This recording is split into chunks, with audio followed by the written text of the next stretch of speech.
રાજકોટ શહેરમાં ગોકુલનગર આવાસ યોજનામાં કૌભાંડનો મામલો સામે આવ્યો છે, જેમાં બે કોર્પોરેટરો સામે અનેક પ્રકારના આક્ષેપો થઈ રહ્યા છે. ત્યારે રાજકોટ મહાનગરપાલિકા દ્વારા એક તપાસ સમિતિ બનાવવામાં આવી છે અને તેના દ્વારા તપાસ હાથ ધરવામાં આવી રહી છે. ત્યારે આજ રોજ રાજકોટ શહેર કોંગ્રેસ દ્વારા મ્યુનિસિપલ કમિશનરને આવેદનપત્ર પાઠવી રજૂઆત કરવામાં આવી છે.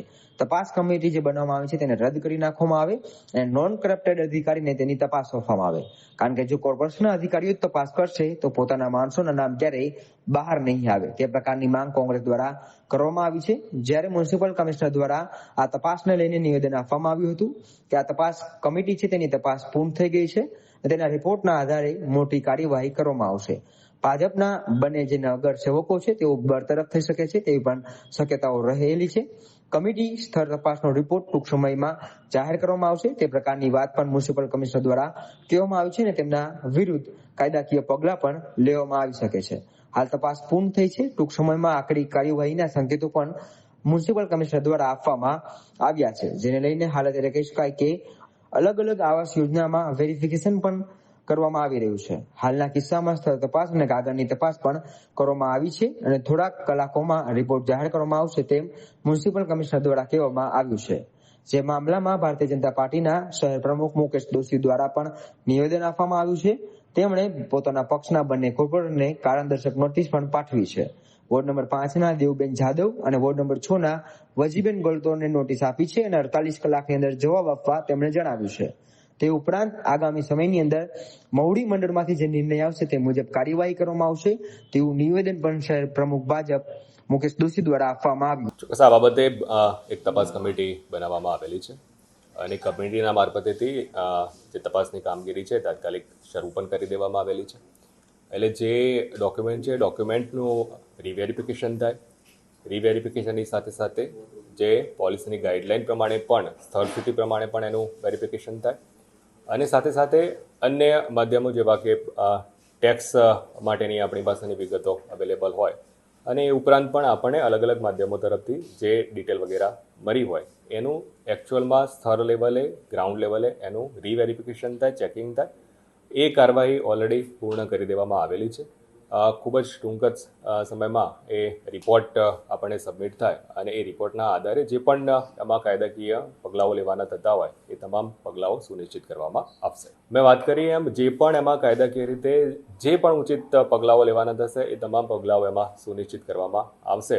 તપાસ ઓલમોસ્ટ પૂર્ણ કરી દેવામાં આવેલી છે અને મેં વાત કરી એમ ખૂબ ટૂંક સમયમાં એનો અહેવાલ મેળવી અને અહેવાલના આધારેની કાર્યવાહી પણ ખૂબ જ ટૂંક સમયમાં પૂર્ણ કરી દેવામાં આવશે. ચોક્કસ અલગ અલગ આવાસ યોજનાઓમાં સતત વેરિફિકેશન કરવામાં આવતું હોય છે અને એ વેરિફિકેશન દરમિયાન પણ નાના મોટા કિસ્સાઓ જ્યારે પણ ધ્યાન ઉપર આવતા હોય છે એ કિસ્સાઓ દરમિયાન પણ આપણે સીલિંગ વગેરેની પણ કાર્યવાહી કરતા હોય છે, રીવેરિફિકેશનની કાર્યવાહી પણ આપણે કરતા હોઈએ છીએ. એની જે નિયત પ્રક્રિયા છે પ્રક્રિયા પ્રમાણેની તમામ કાર્યવાહી આપણે કરતા જ હોઈએ છીએ અને આ કિસ્સામાં પણ આપણે મેં વાત કરી એમ સ્થળ સ્થિતિ પ્રમાણેની પણ આપણે ચકાસણી કરેલી છે અને માત્ર ડોક્યુમેન્ટનું જ રીવેરિફિકેશન નહીં પરંતુ અન્ય જે માધ્યમો આપણી પાસે છે ટેક્સ વગેરેના માધ્યમો છે કે જ્યાં આપણી પાસે ડેટા વગેરે અવેલેબલ હોય એની સાથે રહી અને જે તે વ્યક્તિ છે કે અલગ અલગ વ્યક્તિ છે એ પ્રકારેનું ચોક્કસ સ્થળ ઉપર જઈને પણ આપણે વેરિફિકેશન પૂર્ણ કરી દીધેલું છે. એટલે ખૂબ જ ટૂંક સમયમાં એનો જે પણ કાયદાકીય રીતે નિર્ણય લેવાનો થાય છે એ અમે એન્શ્યોર કરીશું. દેખો આમાં જે સાચા માણસો છે એ માણસોને ચોક્કસપણે એનો લાભ આપવાપાત્ર થાય છે, રાઈટ. જે માણસોનો શંકાસ્પદ હોય એ માણસોના વિરુદ્ધ એમાં કાર્યવાહી કરવાની રહેતી હોય છે. એટલે માની લો કે ચકાસણીના અંતે જે પણ લાભાર્થીઓના ડોક્યુમેન્ટ અને એઝ પર ગાઈડલાઇન એમને લાભાર્થી તરીકેનો લાભ આપવાપાત્ર જણાય છે એ લાભાર્થીઓને ચોક્કસપણે એમનો લાભ કન્ટિન્યુ રાખવામાં આવશે અને એમને એ પ્રમાણેની કાર્યવાહી સુનિશ્ચિત કરવામાં પણ આવશે. જ્યાં શંકાસ્પદ વસ્તુ છે એ કિસ્સાઓ પૂરતે અલગથી કાયદાકીય કાર્યવાહી કરવામાં આવશે. એટલે સાચો જે લાભાર્થી છે સાચા લાભાર્થી એમાં કંઈ ચિંતા કરવાનું રહેતું નથી. એનું જે એલોટમેન્ટની બધી પ્રક્રિયાઓ છે એ પ્રક્રિયાઓ આગળ ઉપર આપણે ચાલુ રાખીએ. મેં જે વાત કરી એમાં જે કક્ષાએ જેનું જે ઇન્વોલ્વમેન્ટ જણાતું હશે એ જ પ્રકારે જે કાર્યવાહી કરવાની થતી હશે એ તમામ કાર્યવાહી સુનિશ્ચિત કરવામાં આવશે. આજરોજ ગુજરાત પ્રદેશ કોંગ્રેસના તમામ આગેવાનશ્રીઓએ મ્યુનિસિપાલિટી કમિશનરશ્રીને આવાસ કૌભાંડમાં સંડોવાયેલા લોકો સામે પગલાં લેવા માટેનું આવેદનપત્ર આપવામાં આવ્યું છે. અમે આ આવેદનપત્રમાં સ્પષ્ટ માંગણી કરેલી છે કે પહેલાં તો પ્રથમ તો જે સમિતિ રચવામાં આવી એ સમિતિ જ શંકાસ્પદ છે, કારણ કે સમિતિના જે વડા અલ્પાબેન મિત્રા છે એ ટેકનિકલ શાખાના આવાસના પોતે અધિકારી છે, ત્યારે એ આ તપાસ કરી ન શકે. અને આમાં તો એવી વાત છે કે બિલાડીને તમે એવું કહો કે તમે દૂધનું રક્ષણ તું કર, એ રીતે એને રક્ષણ કરવા આપ્યું હોય એવી આ સમિતિ છે. એટલે આ સમિતિમાંથી તાત્કાલિક આ સમિતિને કેન્સલ કરવામાં આવે અને ગુજરાતના જે વિજિલન્સ છે, ગુજરાતના નોન કરપ્ટેડ નિરીપ રોય છે એવા અધિકારી પાસે આની તપાસ કરાવવામાં આવે તો સાચી વાત આ બહાર આવે અને આની અંદર જે અધિકારી પદાધિકારી સંડોવાયેલા હોય એની સામે પગલાં લેવાનો રસ્તાઓ ખુલે.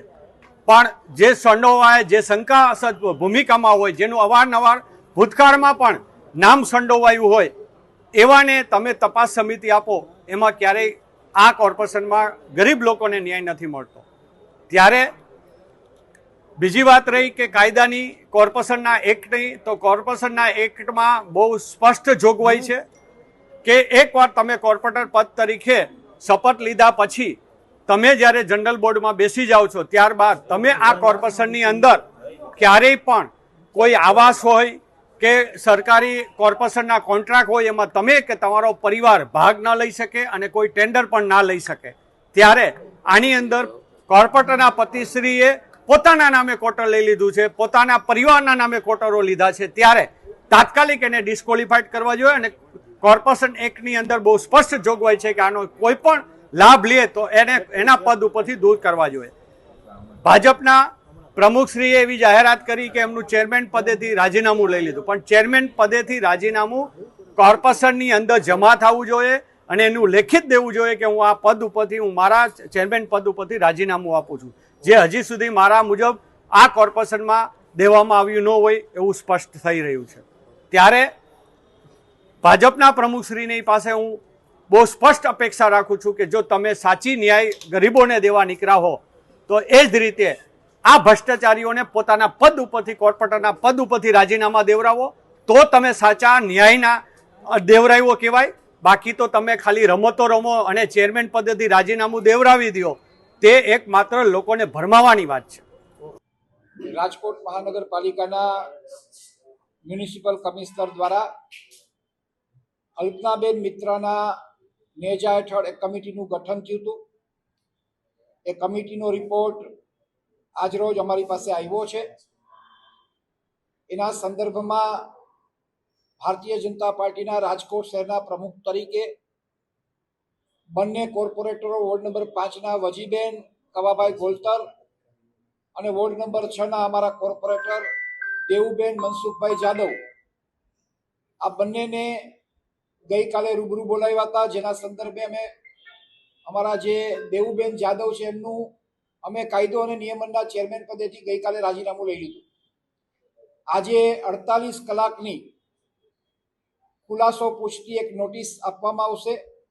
એમને પોતાનો કાંઈક ખુલાસો રજૂ કરવો હોય તો એ 48 કલાકમાં પાર્ટીના અધ્યક્ષ તરીકે અમારી પાસે મૂકશે.